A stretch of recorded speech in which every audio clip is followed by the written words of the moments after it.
طرح میں نے بھی اختصار سے کوشش کی, آپ بھی کوشش کیجیے. جرنلسٹ وہ کوشچن ہے جس طرح آپ نے کہا ہے کہ میں خود کے لیے یہ نہیں کر رہا, نوجوانوں کے لیے کر رہا ہوں, سسٹم کو بدلنے کے لیے قدم اٹھا رہا ہوں. انشاءاللہ.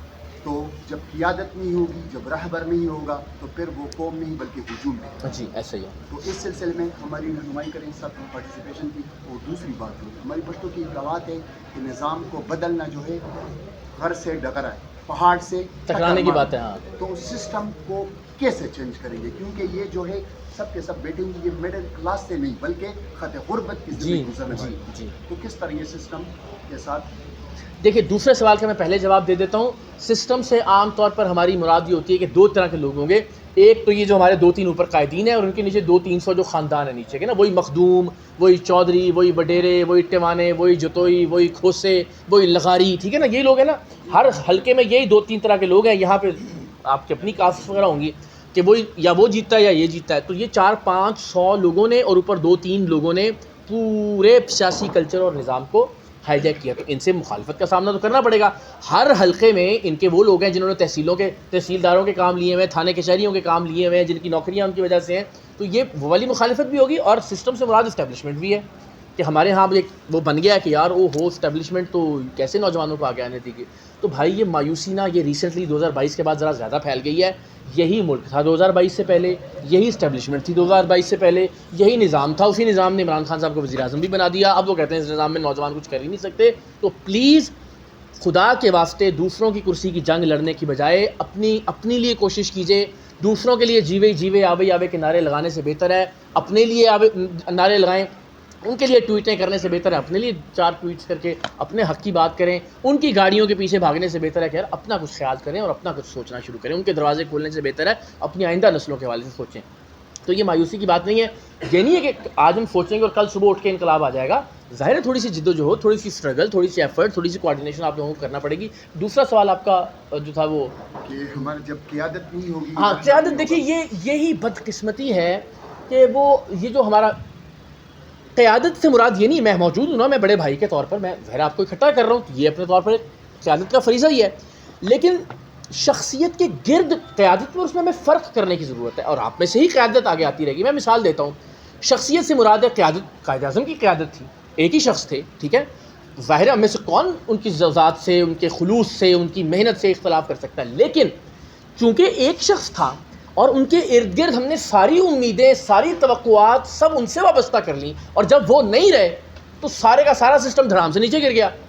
اگر ان کی زندگی میں ہی ہم نے کوئی پیرالل پلیٹ فارم بنا لیے ہوتے, ایک سسٹم بنا لیا ہوتا, ڈیموکریٹک پولیٹیکل پارٹیز بنا لی ہوتی, تو ان کی تشریف لے جانے سے اس دنیا کے بعد بھی ہمیں یہ وہ پرابلمس نہ فیس کرنا پڑتے.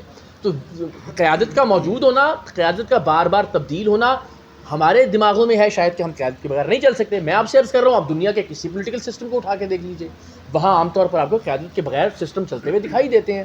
سارے ادارے قیادت کے بغیر چلتے ہیں. تو قیادت کو شخصیت پرستی نہیں بنا لینا, اس دونوں میں فرق کیجئے. باقی ظاہر ہے میں جب تک چل سکتا ہوں آپ کو اکٹھا کرنے کے لیے, میں ساتھ چل رہا ہوں. اس کے بعد آپ میں سے انشاءاللہ لوگ قائد آپ کا نظام ہوگا, آپ کا الیکٹورل سسٹم آپ کی قیادت کرے گا, آپ کا منشور, آپ کا آئین آپ کی قیادت کرے گا. مجھے امید ہے کہ انشاءاللہ چیزیں ٹھیک ہو جائیں گی. بس ایک آدھ سوال اور کوئی سوال, کوئی تجویز, کوئی چیز آپ کی طرف سے. سارے کنوینسڈ ہیں, یہ تو کمال ہو گیا, تالیاں بجانے میں. نہیں لیکن میں حاضر ہوں سر, آپ سے میری درخواست ہوگی, آپ بھی اگر اس گروپ میں ہوں تو آپ اپنی تجاویز دیجیے. اور مجھے امید ہے ابھی بہت زیادہ مطمئن نہیں ہوئے آپ اس جواب سے.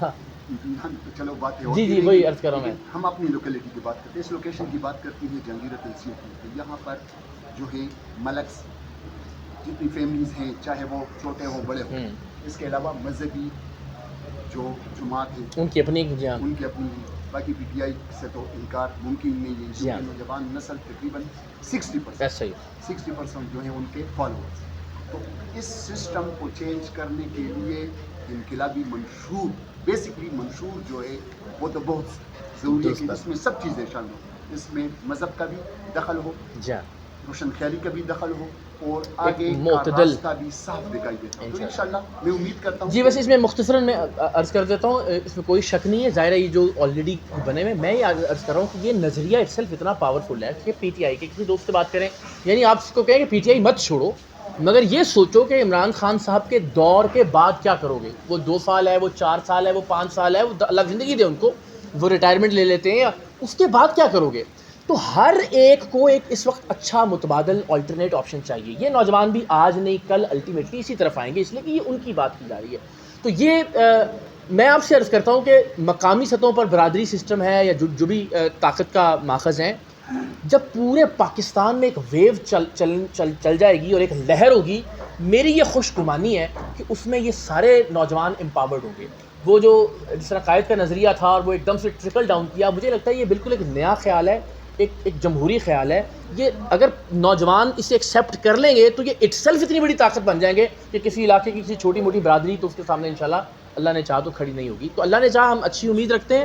کوئی نیگیٹیوٹی ہے بھی تو ہم سب مل کے اس کو انشاءاللہ انکاؤنٹر کریں گے. آپ کی تجاویز آتی رہیں، ہم سوالوں کے جواب دیتے رہیں گے، ان جوابات سے ہم انشاءاللہ آگے کا رستہ مزید آسان کرتے رہیں گے. میں نے کوئی آج حرف آخر نہیں کہہ دیا، یہ ایک میری رائے ہے جس کا میں نے آپ سے اظہار کیا ہے. اس کو اور ریفائن کریں گے ہر گزرتے دن کے ساتھ، اور انشاءاللہ اللہ نے چاہا تو جہانگیرہ سے ہم بنائیں گے پرائم منسٹر. نہیں ضرور کیجیے. کیونکہ آپ کی ٹیم الحمدللہ پچھلے 2-3 سال سے میں دیکھ رہا ہوں کہ سریعام ٹیم کام کر رہی ہے، لیکن جس طرح پی ٹی آئی اپنے قائد کے خلاف بات سننے کو تیار نہیں، جس طرح بٹوازم کے جو چیالے ہیں وہ اپنی قیادت کے خلاف بات سنیں، اسی طرح اقرار الحسن کے خلاف بھی کوئی بات سننے کو تیار نہیں ہوگی.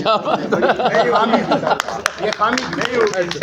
آپ بات کرتے ہیں اس چیز کو توڑنے کے لیے، تو ضروری بات ہے کہ سب سے پہلے ان کی اسٹڈی سرکل ہونی چاہیے. یہ آپ نے ضرور فرمایا. اس کا سر میں نے پورا ایک میکانزم بنایا کہ جب ہم یونین کونسل میں پہلی بار کسی کو الیکشن لڑنے کی اجازت دیں گے تو اس سے پہلے پورا ایک سسٹم ہے کہ اس کی تعلیم، اس کی شخصیت، اس کی مقررانہ جو وہ ہیں، اور اس نے کتنے ہمارے سیشنز ٹریننگ کے اٹینڈ کیے ہوئے ہیں، وہ ایک پورا نظام موجود ہے. وہ پھر تفصیل سے عرض کروں گا، ابھی اس وقت اس کا وقت نہیں ہے.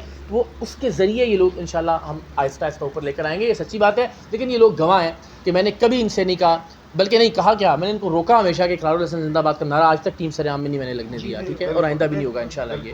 تو یہ کوشش ہے.